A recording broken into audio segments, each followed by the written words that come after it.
Yo, yo, yo. Welcome to another episode of the New Spurs Order. Today, I will be your host, aka Booker T, but everyone normally calls me Tops, and I am joined by a very bountiful group of men. Some who I haven't seen for a while, some who I see regularly. So I'm just going to introduce the gang. First of all, Scott Hall. You say, my Yo, boy. I'm around. What's today's date? It's August the 9th. I'm still vexed. I don't care about what's been said today. I'm still mad. So this is my public service announcement to all Spurs fans. If you see me in the stadium and you're a Levy supporter or you used to support Højbjerg, don't approach me. This is not that season at all, bro. I will be on ultimate crud if you dare approach me, and I know that you supported Levy or Højbjerg. So Tobias, keep a distance. Good to have you on, my guy. Good to have you gone. Good to have you on. Sorry. And to my other two guests, who I've not seen in a bit of a moment, Era, aka Shawn Michaels. What you saying, my guy? I'm good, man. I'm good. To be honest, I had to give Spurs a bit of a break after we signed Werner, for my own personal health. I haven't thought about Spurs until I saw that we signed Solanke. I haven't thought about Spurs in a long time. I'll be honest with you, but you know how it is, man. You can't really get away. It all comes flooding back. So I'm here still, just here, so I won't get fined. You know how it is. Yeah, man. That's good, man. That's good. At least we'll be able to get into it. And last but not least, man, like Durag Diaries, aka Road Dog, my guy. George, what you saying, my boy? Yes, man. I'm good. I can't even lie. It seems like I'm the only one here in good spirits, but I think that's usual. I tend to bring the optimism. The sun's out, like it's making me happy. So I'm feeling all right, man. I feel like we're slowly preparing for ourselves for the season. Maybe not where we're at, but yeah, we're good. All right, thank you. Yeah, man. That's generally the case. Things tend to be somewhat pessimistic in N17, especially when it comes to New Spurs Order.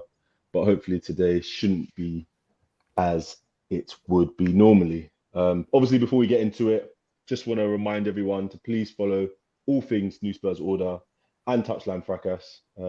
Please always like, share, and subscribe on all social media platforms just to support our team as we put more and more information on Spurs and everything N17 as we come close towards the start of the season. So first things first. First things first. DS29. Solanke. Today, Ornstein Bomber. What are we saying? Why has Ornstein all of a sudden become the number one go-to guy? I think it's because he's not as diluted as Fab. Like Fab just tweets all day, every day. We know this guy doesn't sleep. Like he lives for Twitter. He's in the replies to people. He's always trying to give. No, but like he's one of them guys that are just too on it. Like like you say, when you got a girl that's just talking to you too much, just messaging you all day. Like, give me a break, bro. Message me the important thing. So like that, not so like Ornstein. He just puts it out there when something big is happening. It's gonna mean. So like me, I only have Ornstein notifications on. Anyone else is dead because it's just too much. It's oversaturated.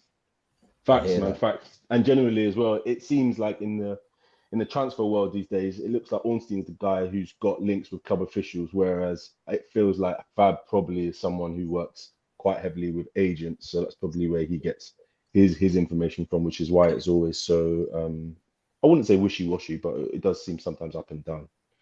But in the scheme of things, it's very positive. Looks like we're about to undergo a medical for Dom Solanke in a deal of around 65 million, which has been agreed with Bournemouth. He's expected to sign a 6-year deal, which I think is very, very positive. He's 26, turning 27 later on this autumn. And by the sounds of it, it looks like a player that Ange has been quite keen on. And also on the player side, it looks like it's been something that he was quite keen to do. Bournemouth were kind of happy to allow him to kind of move on with the transfer to Spurs, and it looks like once the deal was kind of motioned and the release clause was probably looking to be paid, it looks like they were quite keen to kind of move things on. In this with the fee of being 65 million, it looks like Liverpool are probably going to take 20% from that, because there's a sell-on clause which would probably give them somewhere in the region of 9 to 10 million based on the release clause being executed. And obviously last season we know what Solanke's form was, scoring 19 league goals to help Bournemouth basically finish 12th. He was rejuvenated, and lots of goals, the variety of goals he scored were very good. And obviously that's obviously elevated his profile. So George, what's your first initial thoughts, with the deal? What did you think of Solanke before? What do you think of the deal now? And where do you think it leaves us? First of all, I think Solanke's the deal. Let's talk about the deal. £65 million. I can't lie, it does rub me a little bit the wrong way. Like, obviously, with him being English, has that tax naturally. I do feel like we've been fleeced just a little bit. If he wasn't English, I'd be saying this is a 35 to 40 million pounds player. No more than that. But look, it is what it is. It's sort of the market right now. You look around at 65 million pounds, and pretty much that seems to be the going rate for most Premier League deals. Because you look at Eze, he's around 60 million. Neto 60 million. Guehi, they want 60 million. Like, it just seems to be like the flavor of the month. Just give me 60 million and it sounds good. So I feel like a lot of clubs are just throwing that number out there, and that's obviously what we've paid for him now. It's a club record fee, which is going to come with some pressure, but obviously Richie was 60 million, so it hasn't always worked out for us so much when we've spent this amount of money. But for Solanke, I really like him. I do think before he even came Spurs, I was a big fan of his. I just like the way that he's a striker where you don't just watch him to score goals. You watch him because his all-round play is actually good. He's really good with the ball at his feet. He's got some great movement in the box. Proper fox in the box striker. I feel like someone who's going to thrive off of the low crosses that Ange team. We all know he goes to that byline, gets the ball back across, and the way that Son and Brennan Johnson play. And yes, I'm saying Brennan Johnson because we ain't got another right winger right now. So I'm just keeping it, keeping it apart. Brennan Johnson and Son, I think Solanke can thrive off of them. He has an abundance of finishes in his game. We see, if you look at his goals last season, near post finishes, far corner, one-touch finishes, a lot of them off of the cross. So I feel like we can definitely use his ability and take him that step further. I see this working out. I'm really impressed with this signing. I do think that he's going to have a big impact here. And I think he comes into our team and elevates us instantly. Maybe not a whole complete another level, but yeah, good player. I agree. I think there's lots of positives about this deal. I feel like this is a player that can move us on to the next level, and if he can carry on the form from last season, it will be a positive. Like, Era, obviously, you saying not being involved with the Spurs chat, but obviously this sort of information, this transfer news piquing your interest. What are your general feelings? Like, what's your initial thought when you look at this kind of player being on the market and obviously being able to come to us so late in the window? You're on mute, bro. Look at that rookie mistake, man. But to be honest, I'm echoing a lot of the same thoughts as George, man. Like, solid player. I don't think that's in any doubt. When it came to like what piqued my interest, definitely price first. I think the fact that Spurs have finally sort of jumped to action. It took so long. It took way too long, but it's good to see that we finally jumped to action. And it's interesting as well because this wouldn't have been the first signing that I would have made. Like, I know we need a striker, but we're in desperate need of some other stuff as well.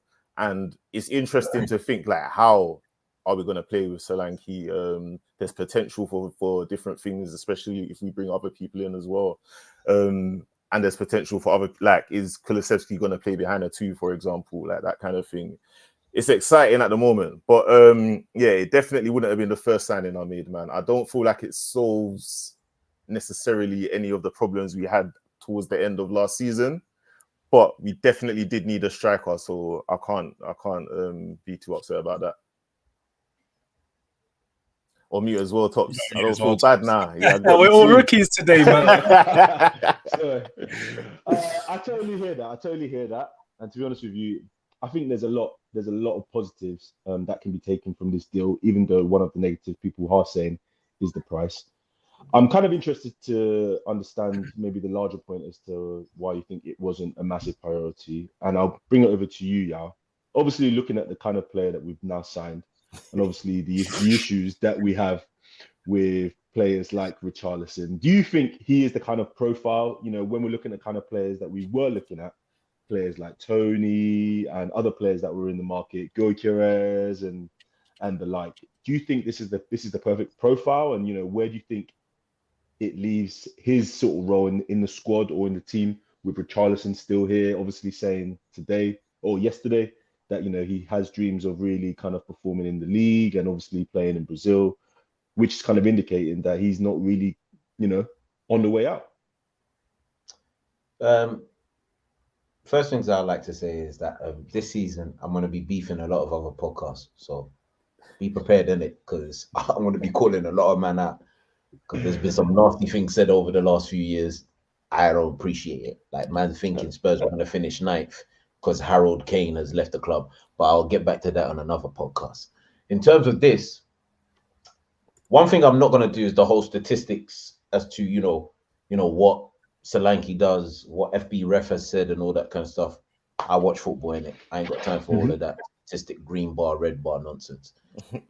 I think Solanke as a profile, it'll be rude and actually disrespectful to discredit what he's done at Bournemouth, both in the Championship and in the Premier League. We know he was very unlucky with his time at Chelsea, especially his time at Liverpool with injury riddle. But his time in Bournemouth, he's been their main striker.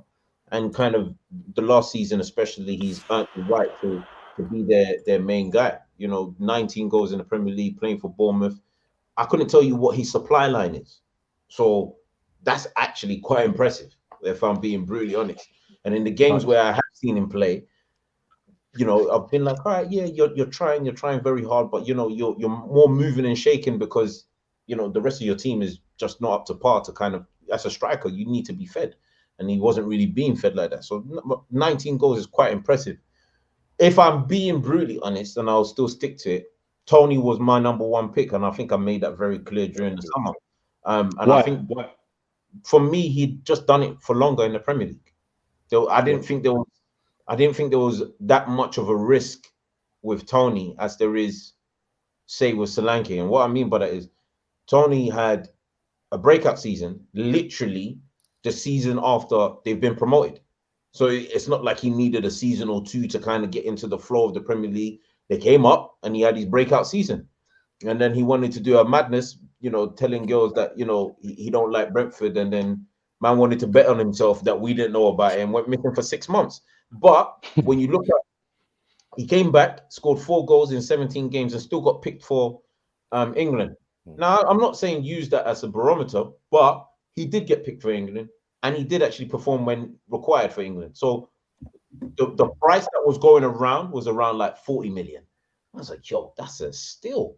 When you think about how Tottenham operate in general, that's nasty. That's like raw. That's right up. Do you think though, Yao? Do you think that he suits our playing style as better than Solanke though? I think they both suit our playing style because they're both back to goal strikers. Yeah. Like Solanke does. I mean, whether people want to admit it or not, Solanke actually plays with his back to goal more time for Bournemouth. Yeah. Agreed. But what I will say, Solanke is better than what's his name, Tony is hounding the channels. Like he has that pace and like he will hound the channels and win balls back like quicker than probably Tony does. What I will say Tony does better than Solanke of what I've seen is he just seems like a better finisher, a more natural finisher. Yeah. Like his composure in front of goal is far more impressive to me than Solanke. I'll take into consideration when we faced Bournemouth, I didn't feel like I feared Solanke, but I didn't fear Solanke on the basis that I didn't feel like Bournemouth could find him. Whereas with Brentford, I kind of feared Tony. I was like, Brentford don't really need to find this guy. I'm sure he can make his own damn goal against us. And lo and behold, obviously it was a mistake from us, but the way he took the goal at our home ground, it was nasty business. Like man composed himself and still smashed it bottom corner. That's insane behavior. So for me, it was one of the two. It would have been Tony. I'm not against the Solanke signing, by the way. I think it's actually a good purchase. Now that I've looked into the deal more, it's actually quite shrewd business. I know everyone's going to sit here and be, well, fans that are not serious are going to be pedantic and be like, oh, it's 65 million. Yeah, it's 65 million all in. And if you're including wages for the length of contract, it's probably going to go up to 100 million. But the actual base amount of money that's coming out of account right now is 30 million. So it's actually great business. So which I think is a very good deal. Like, I mean, one thing I will also say as well, and Tobes has actually articulated this quite well in our group and in other groups, is that the striker market is tapped right now. Let's just be frank. More than that. It's the nastiest it's ever been. In the sense that, like, I think it's the worst. Yeah, it's the worst it's been. Outside of the real top shooters, we're talking Kane, we're talking Haaland, we're talking Mbappe, we're talking strikers. You know, the market is a bit saturated, and what is left out there is not really top tier. And what's also below that tier is players who maybe are trying to break into that sort of next sort of level. In my opinion, it would probably be players like Solanke, players like Gyökeres. I'd probably put Watkins in that top level at this point, to be honest with you, and maybe Sesko, someone like Sesko as well. So, to be honest with you, when you take all things into account, you know, you're thinking about what the market is like. I think this isn't a bad deal because, one, I think we've paid a decent amount up front, which isn't going to completely cripple us and allow us to do more work in the window. I feel like we are getting an all-rounded sort of striker. And I also do feel as well that he has lots of different skills which will allow us to play in lots of different ways. I think he's quite good at front pressing. I think he's a bit of a scrapper in the box. He likes to play back to goal. He's very good in the air. And he's also very, very astute at creating his own kind of goals, which I think is very important.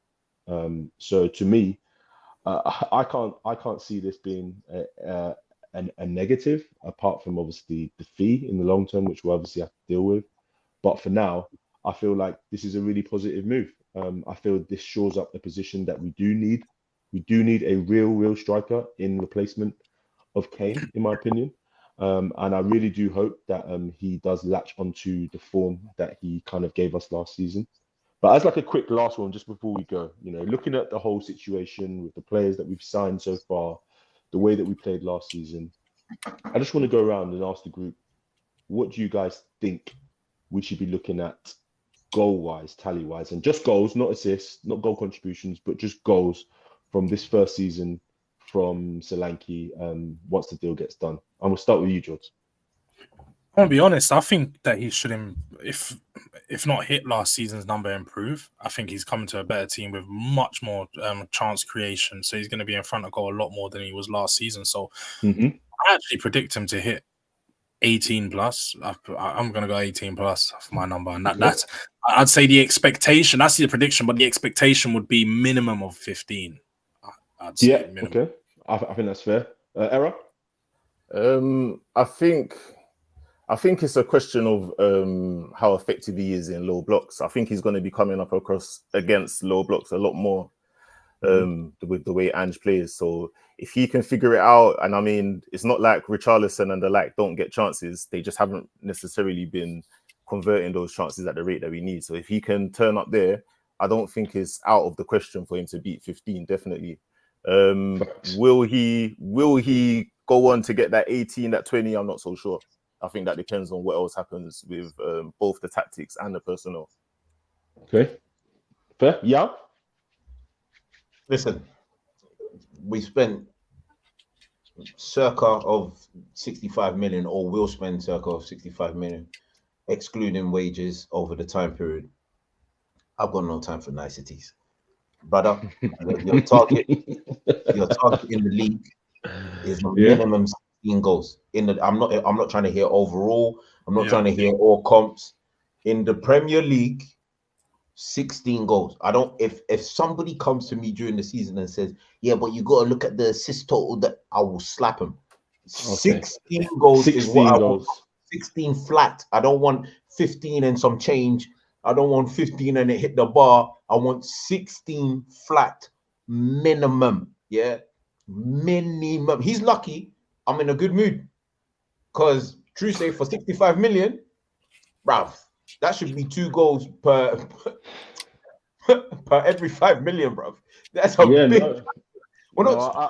I totally hear it. I totally hear it. The problem I have is not even with the P's, yeah, because man, let's be honest, we spent 60 million on Richarlison, yeah, and Richarlison had at the very most in his best injury-free season scored 13 goals. Yeah.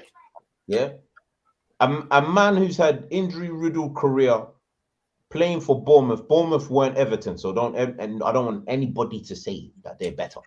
You control yourself. Yeah. A man has played for Bournemouth in the Premier League, scored 19 goals. I can't even remember if he took any penalties. If he did, well done. But I think he had 1 penalty. Okay, so one penalty. He did take pen, yeah. So 18 goals flat if we're taking away the penalty. All right, cool.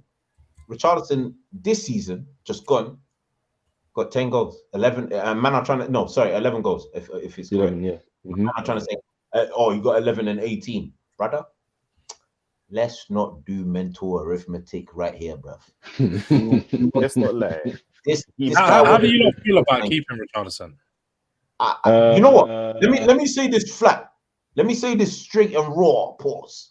Yeah. Richarlison needs to understand that we here in the UK, we don't like pigeons. I don't know if they're loved in his nation, but over here, we don't like pigeons. We don't like them at Trafalgar Square. We don't like them in front of our house. Man, I don't like when a group of pigeons come together. That's a real gang. I don't like it. I'm uncomfortable. When these men fly, you don't know where the shit's going to go. And that's what I think about flipping Richarlison. So let me tell you this straight up. The 60 million pounds, he needs to call Abdul Sheikh Kajirib Jabbar right now, yeah, and tell him, listen, ring it up, yeah, because that oil money needs to purchase Richarlison yesterday. I don't know why he's got in his head, I'm going to stay here and fight. All right, brother, stay and fight. I'll come to the stadium single time and I will make sure I can boo you till you understand I don't like you. This is real wars nonsense. It took us 4 seasons to get rid of Tobias's ex. And you want me to stay here and flipping still playing? Listen. At this point, Richarlison's another issue that we'll deal with. But yeah, I generally agree with the group. I think, in my opinion, he should be getting around 15, 16, at least in the league. He's going to have way more chances created for him, and I think he's going to be playing a lot more comfortably against teams of inferior opposition, in my opinion. So there's no reason why a player of his caliber shouldn't be. And just quick round the group as well, just a yes or no. I'm trying to gauge what the general feeling and the mood is around this. Do you, man, think there is pressure on Solanke to perform this season? Just a yes or no. Yeah, he must do better than Richarlison. Yeah. I think there's no doubt. Okay, I think generally it should be looked at that way. I think you're coming into a team of Tottenham's stature, I could say, and the standing that we have in the league, and obviously the price tag. There's going to be a bit of pressure for him to perform, just like there has been on Richarlison and Ndombele. He's also sort of at that stage in his career. He's 26 now. He's just reaching his peak. He's just had his best season. He should build upon it. If he takes a step back next season, then you're definitely looking at him. He has to. Yeah, no, I totally hear that. So also today in the transfer window, we did get some news from Ornstein and Fab about Neto moving to Chelsea in a here we go that was accepted in a bid worth around 60 million, fixed with some additional fees added onto their sixth form or their squad of players at Cobham, which was a little bit frustrating considering it looked like and it sounded like he was one of the players that we were certainly looked at. And there were some interesting, or maybe I would say spicy comments from Ange that looked to be maybe alluding to the fact that Neto was a player that he was maybe interested in, but for his own interests, maybe wasn't interested in what Spurs had to provide. Error, what do you think of Neto, and what do you think of that deal? Considering we didn't get any news about that deal coming out, and it looks like George Mendes has worked his magic. He's worked hard for the player to try and get the move done, and added really what is quite a good quality sort of piece to Chelsea in their everlasting, ever extending squad of players down there at Cobham. I mean, I think Neto is definitely good. It was always the injury sort of him being a bit more injury prone that was just an issue for me, or like an inkling in the back of my mind. I need to ask this question though, because like I said, I haven't been paying attention to Spurs as much as maybe I should be. Is it true that we offered them? Yeah, we offered them Skip. Skip. Yeah, swear to God, it looks like the financial package that Chelsea offered was far more significant, and the personal terms were better, in opposed to Spurs asking for some of the fee to be up front, plus adding Skip into the deal. They obviously rejected.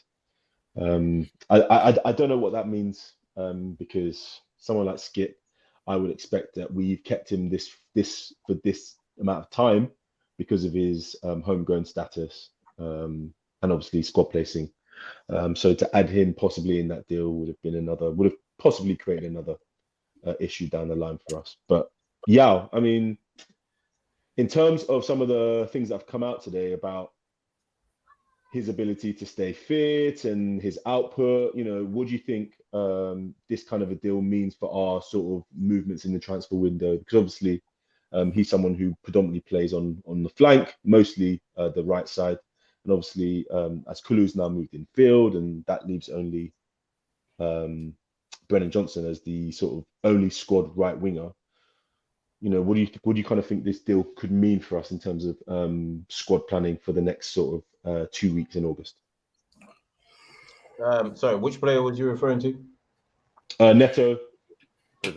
And other players that potentially could be on the market potentially for Spurs on the right wing. So for me, the Neto deal, like, it would have made sense. Again, this sometimes, as much as I'm going to take Levy out of this, I'm just going to talk like business from a football standpoint. If the fee makes sense, then I would have understood going for Neto, and I would have been all in support for it. But we're seeing that the fee's like 60 million. I'm like, bro, man has played roughly the same amount of games Lo Celso played for us in 4 seasons due to injury. I wouldn't spend 60 million on a man that, I said this in the group, we have to take into consideration, if we spend 60 million on Neto, because people are like, yeah, just spend it. Half of our team last season had hamstring injuries. So there is a likelihood he could get a hamstring injury playing in this new system that we have. And then we spent 60 million and he's out for half a season. Ain't got time for it. So I don't like the fact that, let me just, I was going to be not diplomatic about it, but let me just keep it super real. Brennan Johnson, this season, you are under surveillance. The FBI, the IBF, Mission Impossible, Tom Cruise, everybody is watching you. You are under heavy surveillance because that right-hand side is unchallenged right now. I don't want to hear about Solomon. I don't want to hear about him, period. The guy's a fascio. Yeah. But Brennan Johnson on that right-hand side as the main lone right winger is horrendous. It's so bad. Do you know why it's bad? I'm going to tell you why it's bad. I've never in my life, since watching football, seen a player, a professional player, make tap-ins look difficult. Never. I couldn't name you one. And I think Anthony is shocking, by the way. I think Anthony stinks. Yeah, but I still think if you gave this guy a tap-in, he'd make it look easy. Johnson's tap-ins go left, go right, go roof, hit my grandma in the face. It don't make sense. It don't make sense. So I'm worried about that right-hand side, if I'm being brutally honest. But to be fair, Kulu could kind of deputize over there, but he's another man that, is being heavily watched by the international Interpol, bro, because I don't know what he's been doing over the last. He's on the same thing as Kanye West. Yeah, Whatever he's that on gas is, bro. His whole team just changed. he's on a nasty thing. He's on a real nasty thing. For me, it would have been nice to have got. I know we've got youngsters coming up. I don't really think we've got one on the right hand side that I could think of top of my head. But it would have been nice to. Right. Yeah, but I know he's left. Yeah, we can shoehorn somebody there. But for me personally, it would have made more sense to have got somebody like I know probably price wise we would have been priced out, but it would have made more sense to get like a Desiree Doué or a Nusa, and say you man are take on your youngsters, you'll take on the type wingers. You can use one on the left, you can use one on the right, you can chop and change whenever you want, no problems. You know what I'm saying? And you go about your business. And then Johnson, I know he cost us 50 million, but that boy, he needs work experience because I know what's going on over there, bro. Like, I have no clue what's happening with this youth. I saw him try to take on a player. I think it was in the Hearts game. I saw him try to take on a player like one-on-one. He tapped the ball into a man's left foot. I said, "Yeah, get tax this boy immediately. Tax him all his wages. Tax him 90%." Because he should be paying for the NHS. This is horrendous. Yeah. So for me, I watched him. It made sense if he could stay. If I believed he could stay injury free, but I don't. And he's going to Chelsea where they've got like 62 wingers. It's a stupid move. So one thing that I've obviously been heavy on, one player that I've certainly been heavy on, is Eberechi Eze. I feel like this is a player of exceptional quality. As you might know in the group, on the new Spurs order account, this is someone that I have massively capped for after what, in my opinion, was probably his breakout season last season for Palace. I felt like he carried them on his head along with Elise. And this is a player of such a high level of talent that this sort of opportunity, if possible, could not be or should not be left on the table. George, I want to weigh in with you. What's your opinion of Eze? Do you think it's a deal that is worth doing? Do you think it's a player that we need? It's a player that you like? What's your feeling now that obviously the Neto door has been closed? The other doors that now are potentially open. I'll start with you. Yeah, man. I wasn't happy about the Neto door being closed. First of all, like I think he's a really good player, despite his output and availability. I do think like coming to our squad, he would have improved us massively, especially on the right-hand side. He's everything that we needed with regards to player profile, his take on ability, and just he's done it in the Prem. When he is available, he always performs at a top level, and he's not one of those players that sort of need after injury. He seems to just come back and be that same player. He just comes back firing. So would have loved to have him, but yeah, no, without him, I don't know. I was really hot on this Eze deal for the past 2 months. 3 months, maybe even 4 months, probably dating back to January. It's been a while. Not January, back to May. But looking at it right now, with us signing Solanke, I don't see why or where Eze fits in our squad. And obviously, I know he can play in that advanced 8, maybe the 10 or / the left wing position.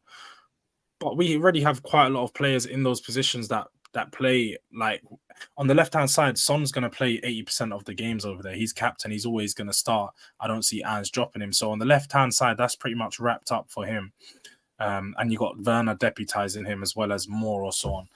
And in the middle, I know we need someone who can come in for Maddison, but I'm looking at Bergvall to be that player this season. I'm going to be honest. We've already got someone there that looks like he can provide and be ready in that position. If not, Kulusevski presents as an option.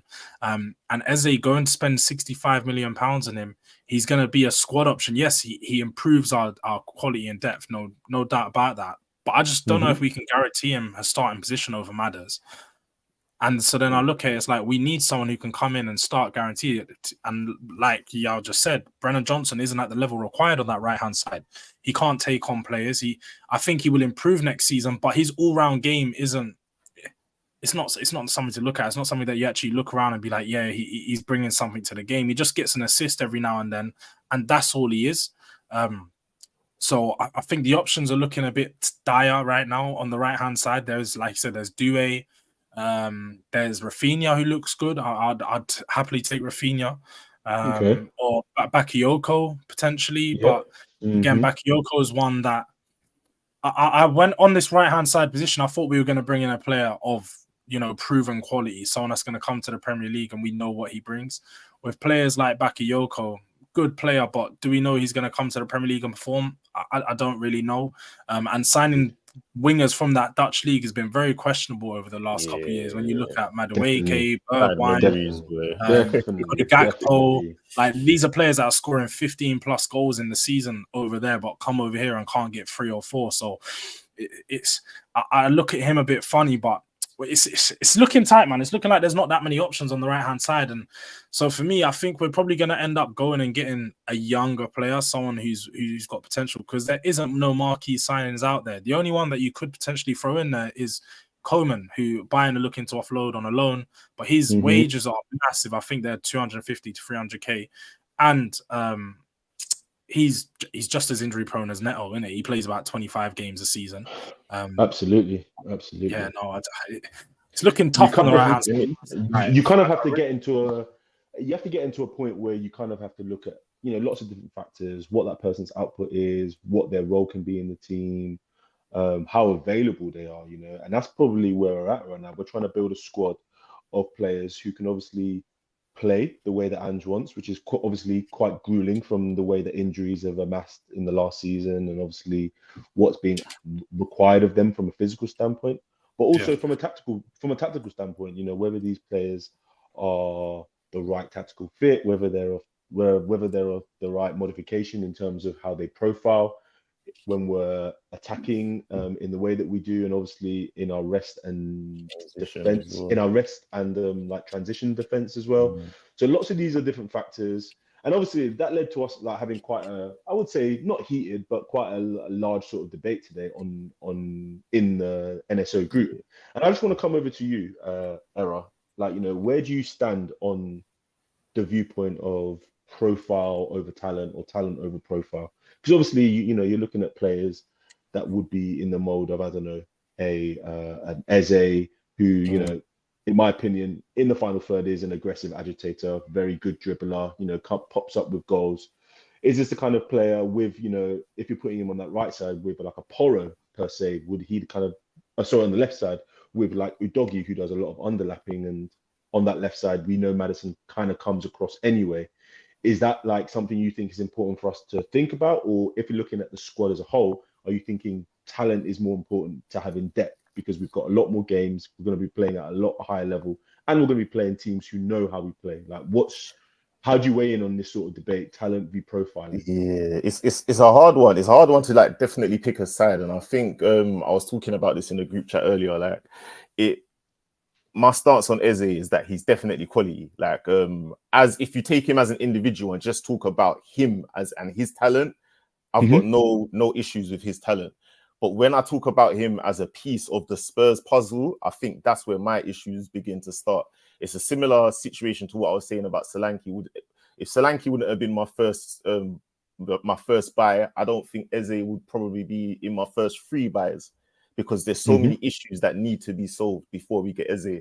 You touched on it slightly there, pause, but even the way how Eze plays, it kind of clashes with some people. It clashes with the way some other people play in Ange's current system. And then it brings me down to my next point, which is, do I even trust Ange to use Eze in the right way? And it's not just on Ange. I think it's because of all of the pieces of the puzzle. So like, when I say I don't necessarily want us to sign Eze, I'm almost saying it from a selfish place. Like, I've seen this movie before. It's like the MCU. You watch the new MCU movie comes out. You don't even need to watch it.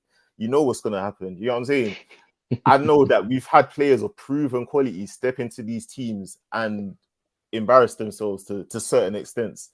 And I just don't want Eze to be the latest person. I think if we sign Eze, it needs to be in a team with all of the parts ticking and purring, to give him the best chance to do what he does. So you would say probably right now, it will be in our best interest to actually buy a player of significant quality for the right side, because the way I see it as well is that, very similar to you, I am being selfish. I look at Eze and I think this is a player that we just can't let we can't leave on the table. We can't let go just because of his ability. He can carry an attack. He beats players. He has the ability to score goals. But I understand that in terms of the profile that's required for us, we need a right winger. Like we can't continue using, and I don't think even Ange trusts that bag of bones, Kulu, to be able to perform on that right wing. So they're now shooing him in infield as the possible backup 10, but I think Bergval's better than him in that position. And now he's possible backup striker, but Solanke is now involved. So I'm not looking at Kulu and thinking, brother, what is your role here? Like, you know? And then after that, my number one enemy in this team is Johnson. That's a £50 million waste of money. It's very techy. So at this point, I'm thinking we are going to start the season on August the 19th against Leicester. And there's a possibility that either Werner or Johnson start that match unless we upgrade our wing players. Our attack has been an issue for a very, very long time. In my opinion, it's been an issue for most of last season, to be honest with you, outside the first 8-10 games. But we have to just get real. We need this kind of profile. We need a dribbly, one-on-one speed merchant, someone who's got the ability to be able to make more than 2 dribbles and to be able to score from more than 5 yards outside of the goal line.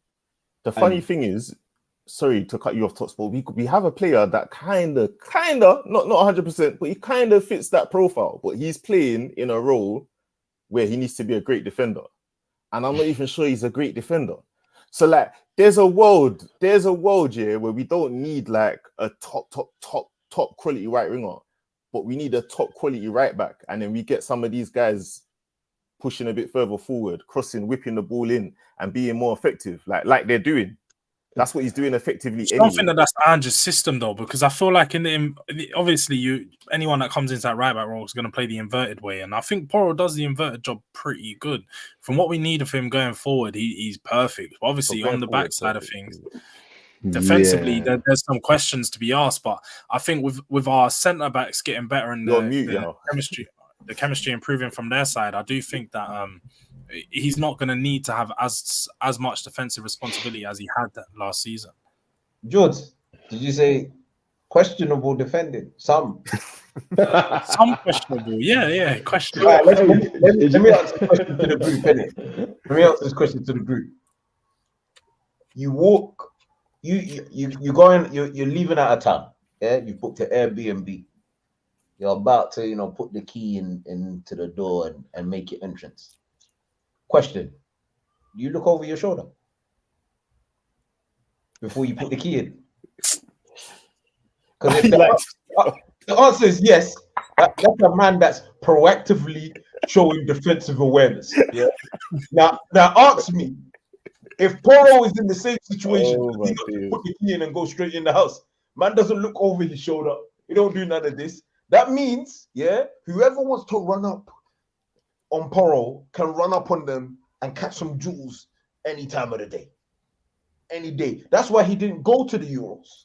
I said this in the group. Poro's good at what he does. Yeah, that's nice. He does that shit well. That's what I don't think there's hitmans out there that are good at shooting man, but they're not good at hiding where they're flipping whereabouts. That's a very, very good point. And to be honest with you, like I actually think it's for his benefit now that we've managed to be able to get Jed Spence in a situation where he is looking somewhat competent. And actually, like Andrew said in his pressers, he's had some minutes. He's looked fairly sturdy. We always knew that he was fairly technical on the ball, but we just didn't know anything with regards to where he was defensively. And obviously, there was some issues around his potential attitude and personal sort of issues. But he seems to have come around the corner. And obviously, that means as a result, we now have 2 right backs, which would kind of now probably allow Archie Gray to probably move back into the middle as some level of understudy. But obviously, as a result, that means we have something to celebrate. We have something to celebrate because we have another defender who doesn't seem to move mountains and is actually a very divisive character in this group, who was able to be moved on today. And that is who I speak of, Emerson Royal. who finally managed to agree a deal of around 15 million to AC Milan. He's gone to the right club.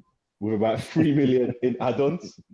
The deal seems to have progressed, and he's probably going to sign a 4-year contract with another further year on that deal as well.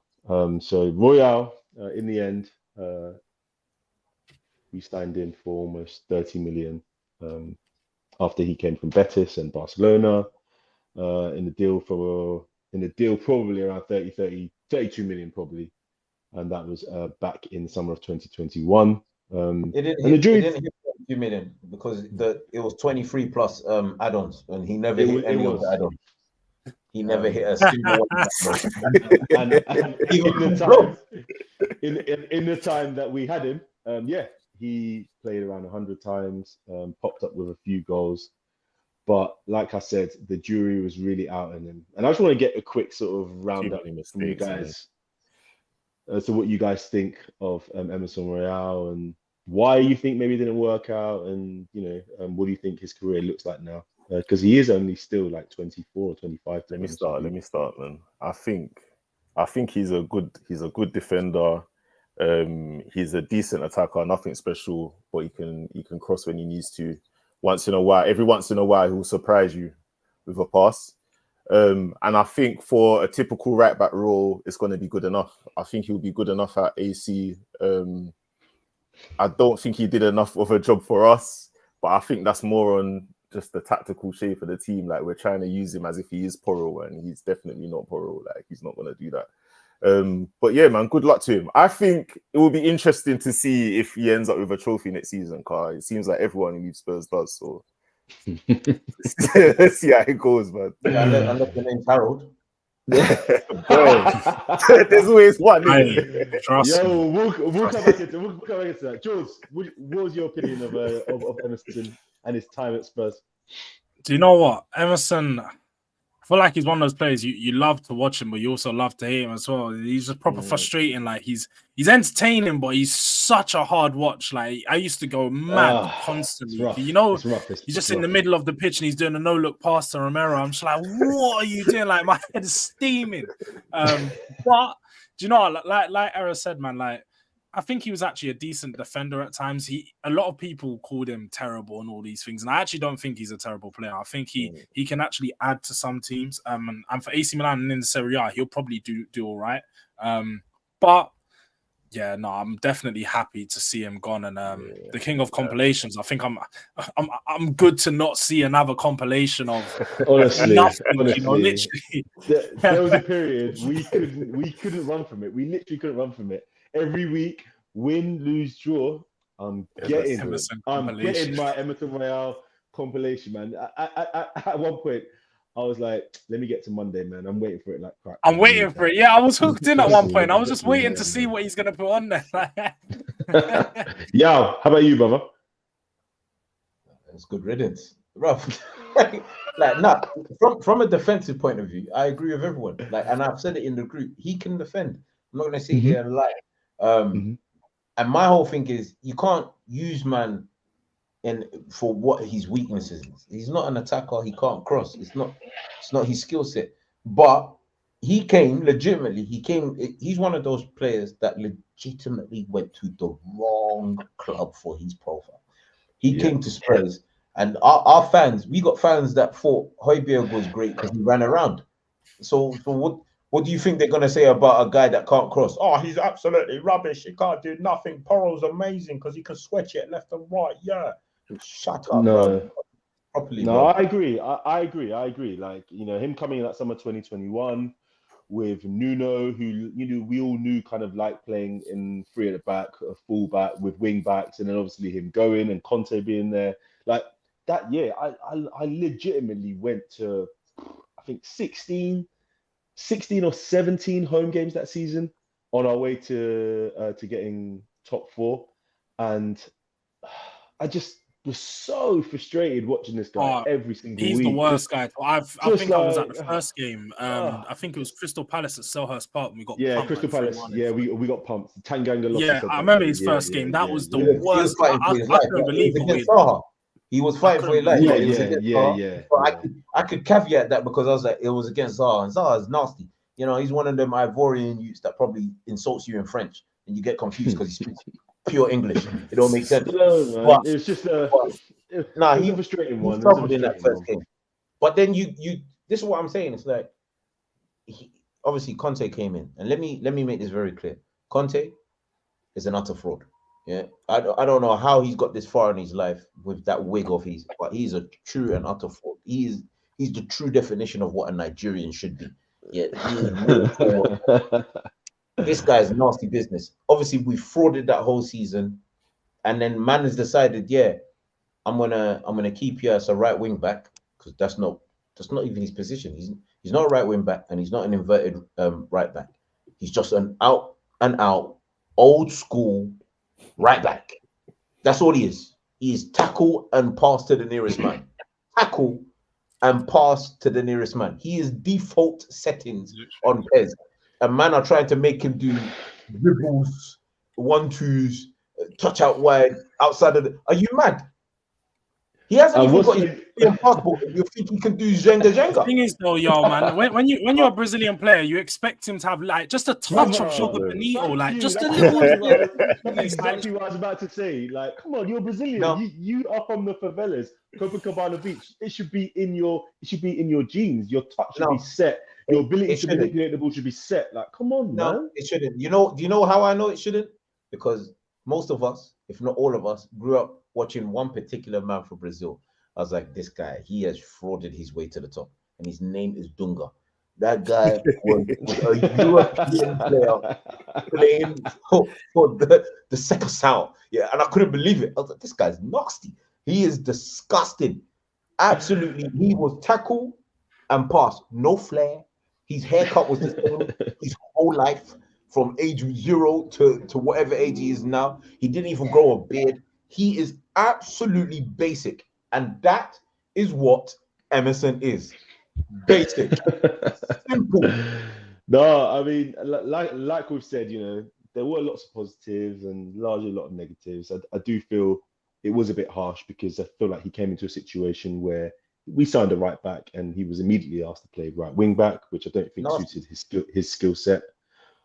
You know, there were some positives. He had a few goals, some no-look passes, some compilations, but generally his time is probably going to be quickly forgotten. And the fact that we've made a goal from a cross against Brighton.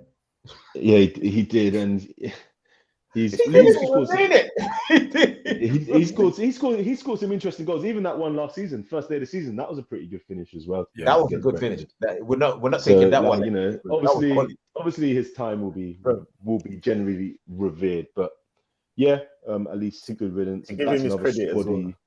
That's another squaddy that we've got rid of. That's another squaddy that we've managed to get a fee for, and obviously tighten up the squad wage bill as well, which is good. So, but just before we get into the preview for Bayern tomorrow, we'll just quickly go through some of the comments. Thank you again for everyone listening in. Thank you everyone commenting. Just going to quickly go through some of them. We see you, neutral football fan. Jez Spence is staying. It looks like he's probably going to be the backup right back. And Mbeumo, I think, is a top player. Yes, he is, but I don't think he'll probably be on the market because they've just had an injury to their top striker, and I think as a result, him and Tony will probably stay. Miles Johnson, thank you for commenting. I do like Bowen. I think Bowen's a very, very good player. I feel like he's probably out of our budget, and I also feel that he's recently signed an extension on his contract, which would probably put him out. Comments about Bergvall. I think Bergvall is going to have a very positive season, and actually him not going on loan and being involved in the first team setup is really important. Miles, thank you. Dream target is Kudus. Again, I think Kudus is a very, very good player, but I don't think he's the kind of player who West Ham will be looking to sell to what would be, you know, their direct rivals at this point. And last comment. Is he that guy Maddison holds bench? I think there's going to be some eyes on Maddison. I think Maddison definitely, in my opinion, is on fraud watch. I feel like a player who we spoke so positively about, so heavily about last season, having had a really good start, and obviously his injury came back in Feb, and basically we didn't see him all year, all summer until the preseason started. So I feel like this season he's going to have a bit more pressure to perform. He's coming into that part of his career, 27, where he's probably going to be the most creative hub of the team. And I feel like this season he really has to step up and show us the form that he kind of started last season with, as we try and push on in Europe and obviously getting higher up in the league. So just to finish off, we obviously have another friendly tomorrow at White Hart Lane against Bayern Munich. Vincent Kompany's Bayern Munich, which will also indicate the return of Harold Kane. Don't care. And Eric Dyer. Where's my brother Dyer? Where's my brother? Just out of interest. We played them in over. You're crazy, yeah. Listen, you're crazy, man. Where's my brother? Don't kill me today, man. So obviously, earlier on this week, we did play them in the last international friendly in Seoul, and we lost 2-1. Did any of you guys manage to watch the game? I watched the highlight. We looked tired. I was watching the game. I actually watched the game. Oh yeah. What were your thoughts? What did you think? It was a really open game. I'll say that first of all. Like, it's really, really open. It was just constant back and forth. You could tell both teams weren't really. They didn't look like they were trying to keep it a tight game and sort of just trying to play the game. They both just wanted to just have a bit of fun, keep it a bit free, and just attack sort of with that fluid freedom. I feel like we actually looked good. Despite a lot of people, they were mad at the scoreline and saying we could have got pumped. There was times that Brian were through on goal quite a few times, but we had quite a lot of chances. If one of you caught the highlights, you would have seen we could have scored about 3 or 4 in the second half, but we just wasn't putting it away. Son had a few chances. I think Bergvall had one, maybe even Brennan Johnson had one. But the team, they look good. They looked energetic. They look like they're starting to find their feet. Son, especially for me, throughout this preseason, has looked really sharp. He looks like he's coming into this season really fit and raring to go. So I'm looking forward to seeing his return. But overall, it was just one of those games where it was just very open. A lot was going on, a lot of substitutions. I think even there were certain players Ange brought on in the second half that he then subbed off after 30 minutes. So it was probably about 13, 14 subs in that game. He was doing a lot of subs. So the game never really kept its sort of control at any time for either team. But it was all right. It was all right. It weren't too bad on our side. Yeah, it was a funny one. I managed to catch the highlights afterwards, and then I watched the game yesterday again, full. It was a bit of a frustrating watch. I will definitely say, having done a bit of more research, we definitely didn't look fresh. I'll be honest. It looked like the toll of the travel that we did in Asia has definitely taken it out of us. Not to mention, remember, players had that first initial friendly in Australia. They then came back, had their break. Players went off. Players came back. Then we obviously had our time in that part of the world, going through to Tokyo, then to Korea. And actually, having looked at Bayern Munich, apparently, traditionally, they don't like going abroad. They generally play all their friendlies in Germany, and they only play lower sort of teams to kind of just up the profile for lower teams, in which they won a game 14-1 at the beginning of August, and then obviously had a few games. So when I think about the game, they definitely looked a lot fresher than we did. It looked like a team who had not had so much pressure of dealing with the heat and the humidity. And obviously heading into the game, we had some players returning, but it looked like they were a team definitely more with more life. I felt like the first half was a bit of a difficult one. To me, it did feel like it was men v boys in that first half. They were pretty capable on the ball. I feel like we didn't have any real ability to press them, and they were able to kind of exploit lots of gaps in our flanks and in and around midfield areas. And I feel like, honestly, something that I've seen quite a lot this preseason in the second half when we introduced some of the fresher, younger players, it did seem to improve. We did have even though we lacked a bit of energy and a bit of oomph, it did seem to improve in parts. We had a bit more chances on the ball. We had a bit more possession, and obviously Porro was able to get his goal. It does look like from that game, it did also. It's strange. It did feel like to me that we were also missing a central attacking hub.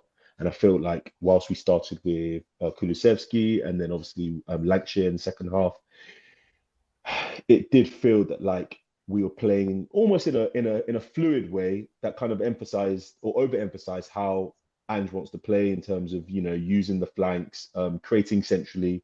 But it did also remind me of, you know, we are still quite susceptible on the break. Without that central sort of striker or that attacking area, it does kind of feel a little bit without having the player like of that ability. It does feel that we are lacking a little bit there, and actually having Solanke now would kind of give us that central sort of point, whether it's us building through phases or hitting it long or even getting him in behind. And we've got lots of different options.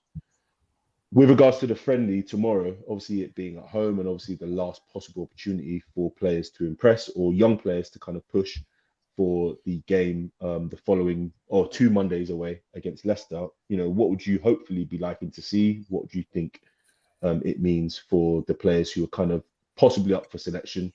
And also, what do you think it means for players returning, like Kane, Dyer? What kind of return, what kind of reception do you think these men will get? Do you think the result at this point, being a week and a bit away, is important? Just give me your thoughts. Yeah, start us off.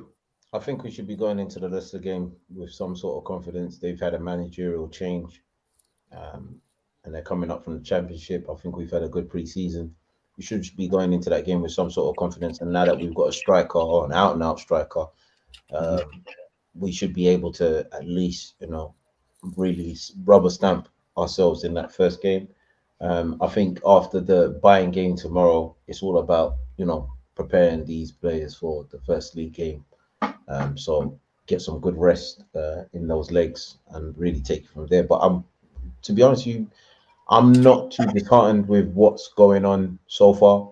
I'm a bit pissed with, you know, how slow the transfers were. But if we get 1 or 2 more before the end of the window, I think we might be in for an interesting season. But we have to make sure that most of the team stays injury free. Okay. Error? Yeah, I think a lot of the same as Yao, but to be honest, you can never really be sure that there won't be an upset, especially with a team that has a lot to prove. Do you know what I mean? And a lot to gain by maybe trying to catch us off guard on the first game of the season if we ain't ready. Like you said, we've made some late signings. I expect it to be. Size just killed me, but yeah, I expect it to be a good game. As long as we got people back, or the right people back. Romero, Van der Ven, I'm thinking like Benton Core, not so much Lo Celso, but I'm sure he'll be back by then as well.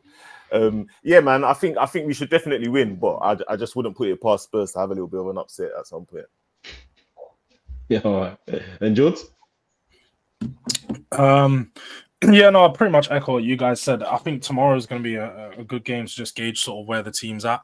It's good to see us at our home ground, and like I said, we're not really going to have our main players back in the it's hard to judge where we're at defensively. Like I said, there is still some issues on the transition, but it is hard to judge where we're at fully defensively when we haven't really had our full back line yet. We haven't had Romero, Van der Ven or Udogie. So sort of hard to judge where they're going to be at. But I think it will be a good friendly just to look at how we're, you know, we're proceeding with our attack. Like you said, sort of how we're looking to go about it this season, what players are going to be playing where, what positions they're taking up. But still, it's just one of those ones that I'm just going to be looking at a lot of the younger players that are on the fringe of the team to perform. I'm going to be looking at Maddison. CCTV's out on him. It's going to be watching him very, very closely this season, especially early on, because like I said, he's been he hasn't had a good performance since December. So we're looking at about 6 or 7 months where he's been disappearing. And so yeah, no, it's going to be an important game to gauge where we're at. But with the break to Leicester, like you said, being till that Monday, we're still going to have about 13 days. It's nice to sort of have that time to then, look at this game, evaluate where we're at, and then 13, 14 days to, or 13, 14, I'd say about 8 or 9 days, to focus and get ourselves back into good position. Yeah, man. I think so too. I think just for the fans, it'll be good for them to get back into the stadium, to somewhat feel close to the team and to the manager again. Like I said, friendlies nowadays, the results are kind of irregardless, but as long as you kind of see certain things that will give you an indication that we're moving in the right direction. Personally, I still feel that there will be some issues with attacking fluidity. I still think that there will be some issues with regards to defensive structure and how we set up organizationally in order to prevent teams attacking us. I feel like this is something that would massively be done with players of the first team caliber or first team quality, being able to do as a group, and obviously having the Euros and the Olympics and lots of different things happening. It's been very difficult to be able to do that. But I think all in all, we can kind of just hope and pray that the first game we have against Leicester is not so much of a top opposition, that we can kind of get back into the screen of things positively. But obviously, the first game we've got to get, out of the way is really this game against Bayern. I want to quickly ask you, what do you think the reception for Eric Dyer and Harry Kane will be tomorrow, considering both of them kind of slipped out the back door with no proper official goodbye to fans since? Do you think it'll be positive? Do you think it'll be boos? Obviously, with Kane going there and not winning anything, he hasn't really changed. He's exactly the same. So what do you think that kind of means from a Spurs fan perspective, him coming back to Tottenham tomorrow? I'd like to make it very clear that about 85% of our fans are pussies. And that's just life. I'm just going to call a spade a spade. So what they're going to do is they're going to, cheer for him. They're going to sing his stupid song. While he's wearing a different shirt. But, for me, straight up, he should be like any other guy that's left our club, that thinks he's better and gone and, ruined a whole country and a whole team's run of form for trophy. Should be booed. And Eric Dyer should be told that his brother's still not been found. These two things should be the case, but it won't happen. We have a bunch of stupid fans that will sit here and tell you he's the greatest of all time. Dyer was fantastic. Højbjerg was a great person. They'll tell you all of this nonsense. They'll even make a caveat as to why Werner is actually a quality player. These are the people that support our club. Such is life. Yeah, I hear it, man. I hear it. And I suppose on that note, we will call it a day. I just want to thank you guys for joining me tonight. Thank you, Era. Thank you, Yao. Thank you to our listeners and people who are watching on YouTube. Like I said at the beginning, don't forget to subscribe, like, and share all content regards to New Spurs Order and Touchline Fracas. We will be released. The podcast will be released every weekend, every Saturday, like it always is. And don't hesitate from engaging in content with regards to the New Spurs Order Twitter account. We're always active, ready to bow on anyone's heads should they come talking rubbish. All right, you man, thank you, and until next time, come on, New Spurs.